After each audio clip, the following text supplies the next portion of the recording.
Vendredi 12 novembre 1943. Entretien 21 avec Lily. Je vous enseigne sur la fin de la souffrance. Vous écrivez la lettre T. S'il manque un trait et s'il n'y a que la barre verticale, vous savez ce qui manque, parce que vous connaissez la lettre T et pouvez la compléter facilement. Vous êtes des aides. Vous avez été envoyé ici pour combler le manque. Vous êtes en face d'un être humain. Vous sentez son manque. Vous en souffrez. Car le manque est un mal. Où est la fin de la souffrance? Si vous connaissiez la nouvelle lettre T, vous sauriez ce qui manque, et vous pourriez le compléter facilement. La souffrance n'a pas de sens. Il faut que vous appreniez le nouvel A, B, C. Comment l'écrire, car tout pourrait être parfait. Pour vous, c'est dans l'imparfait qu'il y a mystère. Parce que d'où savez-vous que c'est l'imparfait? D'où, si ce n'est parce qu'il vous est donné de reconnaître le parfait? À quoi le mesurez-vous? Quelle est votre mesure?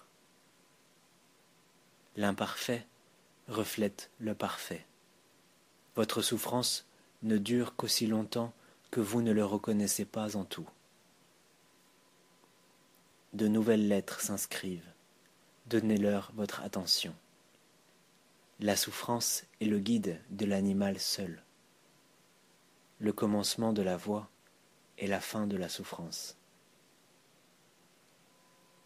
Tout croît, même la pierre, le grain dans la terre, l'enfant dans le sein de sa mère.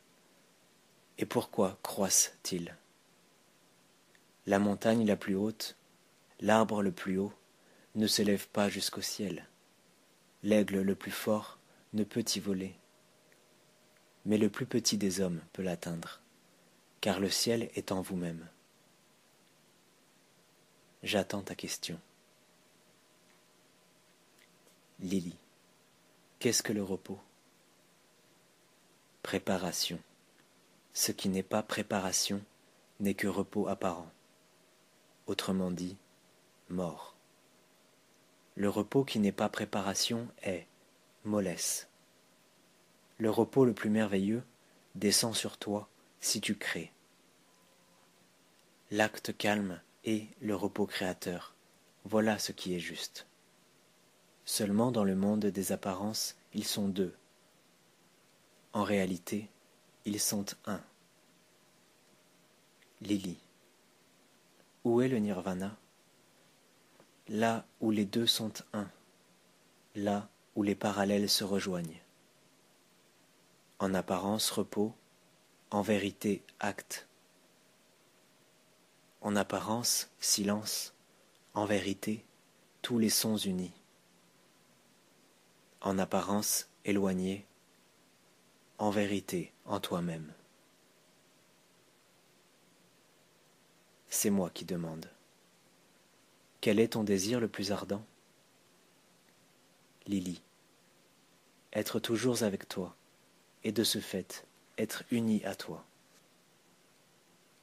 D'où attends-tu cet accomplissement?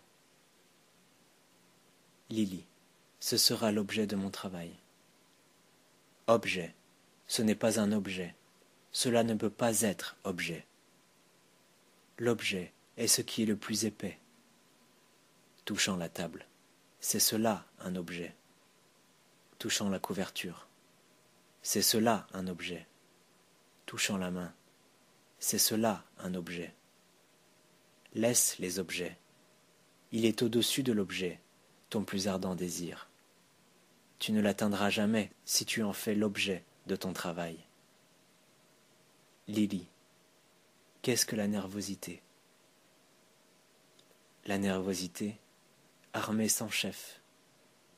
Quand vient la bataille, tout se désordonne, car il n'y a personne pour commander, et pourtant, l'armée obéirait avec joie au vrai chef. Le cerveau se désagrège, l'ordre se désagrège, parce qu'il n'y a pas de force pour les coordonner.